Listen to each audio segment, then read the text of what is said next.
তো যদি হাসিনা এবার বেঁচে যেত, আমাদের বিচার তো দূরের কথা, আমাদের লাশ আমাদের পরিবারও নিতে আসতো না। এই যুদ্ধগুলো পার করলাম 19 তারিখ থেকে 23 তারিখ পর্যন্ত। এই বসুন্ধরা গেইটে কোনো ফোনের নেট ছিল না। প্রথম দিন তো আইসা আমরা বলছি আগামীকাল 5টায় আবার আসবো। কিসের 5টা? সবাই দুপুর 12টা 1টা থেকে শুরু করে এখানে ঘুরঘুর ঘুরঘুর করতো।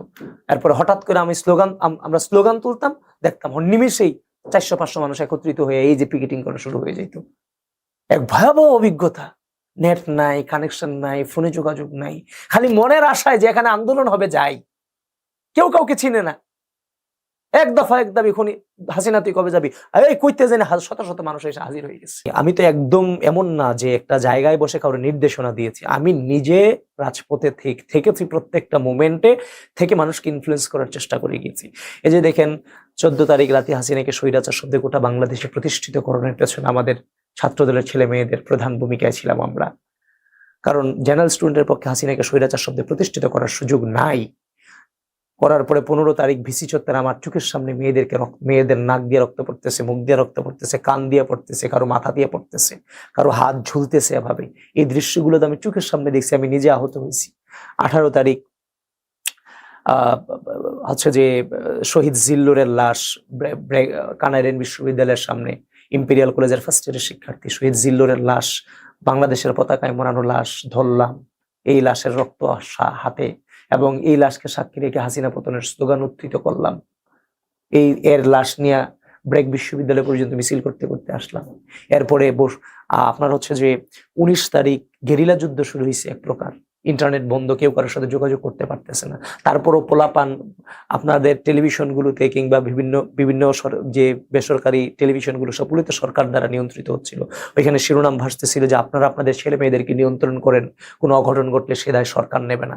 সেখানে বাপ মা সন্তানের সামনে বাধা হয়ে দাঁড়াইছে, তুই যাইস না, গেলে আমার শরীর আমার মাইরে এরপরে যা। ওই জায়গায় সন্তানরা বলে আসছে যে আজকে বাবা মা আমরা ব্যর্থ, আজকে তোমাদের কথা মানতে পারবো না। সেদিন বাবা মার কথা নামাই না, রাষ্ট্রের স্বার্থকে, বাবা মার মায়াকে ত্যাগ করে রাষ্ট্রের স্বার্থকে সেদিন শিক্ষার্থীরা মেনে নিয়েছিল। এই প্রাইভেট বিশ্ববিদ্যালয়ের শিক্ষার্থীরা যারা সবচেয়ে স্বাচ্ছন্দ্যে পড়াশোনা করে, কোনো পেইন নেয় না, এই মেয়েগুলো, আমি ছেলেদের কথা বাদ দিতেছি, এই প্রাইভেট বিশ্ববিদ্যালয়ের মেয়েগুলো দেখেছি চোখের সামনে কিভাবে হেলিকপ্টার থেকে টিয়ার গ্যাস নিক্ষেপ করা হয়েছে, রাবার বোর্ড ছোড়া হয়েছে। এই মেয়েগুলো শুয়ে আছে, পড়ে আছে লাশের মতো, এগুলো খেয়ে এদেরকে উদ্ধার করে করে হসপিটালে নিয়ে যাওয়া হচ্ছে। আমি ছেলেদের কথা বাদ দিলাম, প্রাইভেট বিশ্ববিদ্যালয়ের মেয়েদের কথা আমি বলতেছি। এই চোখের সামনে আপনি 19 তারিখ 20 তারিখ 21 তারিখ তো গেরিলা যুদ্ধ চলছে, আমরা গুলতি দিয়ে যুদ্ধ করতাম, গুলতি দিয়ে মারতাম, এরা আমাদের উপর গুলি করতো। গুলি করতে করতে এমন ভাবে যাইতো রাস্তায়, প্রতিদিনই দেখতাম কেউ না কেউ মৃত্যু হয়েছে, কেউ খিল খেতে মরতেছে, কেউ কুড়িলে মরতেছে, কেউ বসুন্ধরা গেটে মরতেছে। এভাবে লাশটা আনতে যাবে কে? সে মরে গেছে, সে শহীদ হয়ে গেছে। কারণ ওই আনতে গেলে আমি আবার শহীদ হয়ে যাব, যার ফলশ্রুতিতে মরে যাচ্ছে। ওই পারে যারা আছে তারা লাশ নিয়ে ওখানে অনেক পরে আবার লাশটা নিতে আসতেছে, মরে পড়ে আছে, কেউ লাশ নেওয়ানোর কেউ নাই। এরকম পরিস্থিতি, গেরিলা যুদ্ধ এরকম ছিল। এই যুদ্ধগুলো পার করলাম 19 তারিখ থেকে 23 তারিখ পর্যন্ত। এই বসুন্ধরা গেইটে কোনো ফোনের নেট ছিল না। প্রথম দিন তো আইসা আমরা বলছি আগামীকাল 5টায় আবার আসবো। কিসের 5টা? সবাই দুপুর 12টা 1টা থেকে শুরু করে এখানে ঘুরঘুর ঘুরঘুর করতো। এরপরে হঠাৎ করে আমরা স্লোগান তুলতাম, দেখতাম নিমিষেই 400-500 মানুষ একত্রিত হয়ে এই যে পিকেটিং করা শুরু হয়ে যেত। এক ভয়াবহ অভিজ্ঞতা। নেট নাই, কানেকশন নাই, ফোনে যোগাযোগ নাই, খালি মনের আশায় যে এখানে আন্দোলন হবে যাই। কেউ কাউকে চিনে না। এক দফা এক দাবি, খুনি হাসিনা তুই কবে যাবি, এই কইতে জানি শত শত মানুষ এসে হাজির হয়ে গেছে। একদিন আমি বসুন্ধরা গেটের সামনে ডিভাইডারের মাঝখানে দাঁড়িয়ে বক্তৃতা রাখতেছিলাম যে হাসিনাকে ছাড় দেওয়া যাবে না, এক দফা এক দাবি, হাসিনা তুই কবে যাবি, এর বাইরে যাওয়ার সুযোগ নাই। একজন বৃদ্ধ লোক এসে আমার হাতে কি যেন একটা গুঁজে দিয়ে গেছে। প্রাথমিকভাবে বলছে হয়তো কোনো কাগজ টাগজ দিছে দেখা বলার জন্য। পরবর্তীতে বক্তৃতা শেষে দেখলাম এখানে 5,000 টাকা। এই টাকাটা ওই মুহূর্তে আমাদের প্রয়োজনও ছিল, কারণ আমরা তো বিকাশ থেকে টাকা তুলতে পারতেছিলাম না, অ্যাকাউন্ট থেকে টাকা তুলতে পারতেছিলাম না, কেউ কারোর সাথে কোনো যোগাযোগ নাই, দিয়ে গেছে। কি ঐতিহাসিক মোমেন্ট, কি দৃশ্য! তো এরকম অসংখ্য অগণিত দৃশ্য চোখের সামনে ভাসে। এবং রাত হলে বাসায় তো ঘুমানো দূরের কথা, অ্যান্ড্রয়েড ফোনটা পর্যন্ত চালাইতে পারি না। ফেরারি ঘুরে বেড়াইছি, এরিয়াতে ফেরারি ঘুরে বেড়াইছি, এই দোকানে কতক্ষণ চা খাইছি, ওই দোকানে কতক্ষণ চা খাইছি। বাসায় তো ঢুকার কোনো সুযোগই নাই। এমনও দিন গেছে প্রত্যেকটা বাসায় চায়ের স্টলে বলতো কোন বাসায় বিএনপি থাকে আমাদেরকে তথ্য দাও, কোন বাসায় ছাত্র দলের ছেলেরা থাকে আমাদেরকে তথ্য দাও।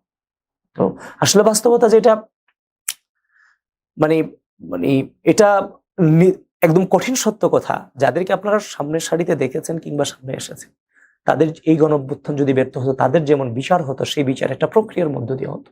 কিন্তু যদি হাসিনা এবার বেঁচে যেত কোনো কারণে, আমাদের বিচার তো দূরের কথা, আমাদের লাশ আমাদের পরিবারও নিতে আসতো না। এটুকু আমি নিজে ফিল করতে পারি।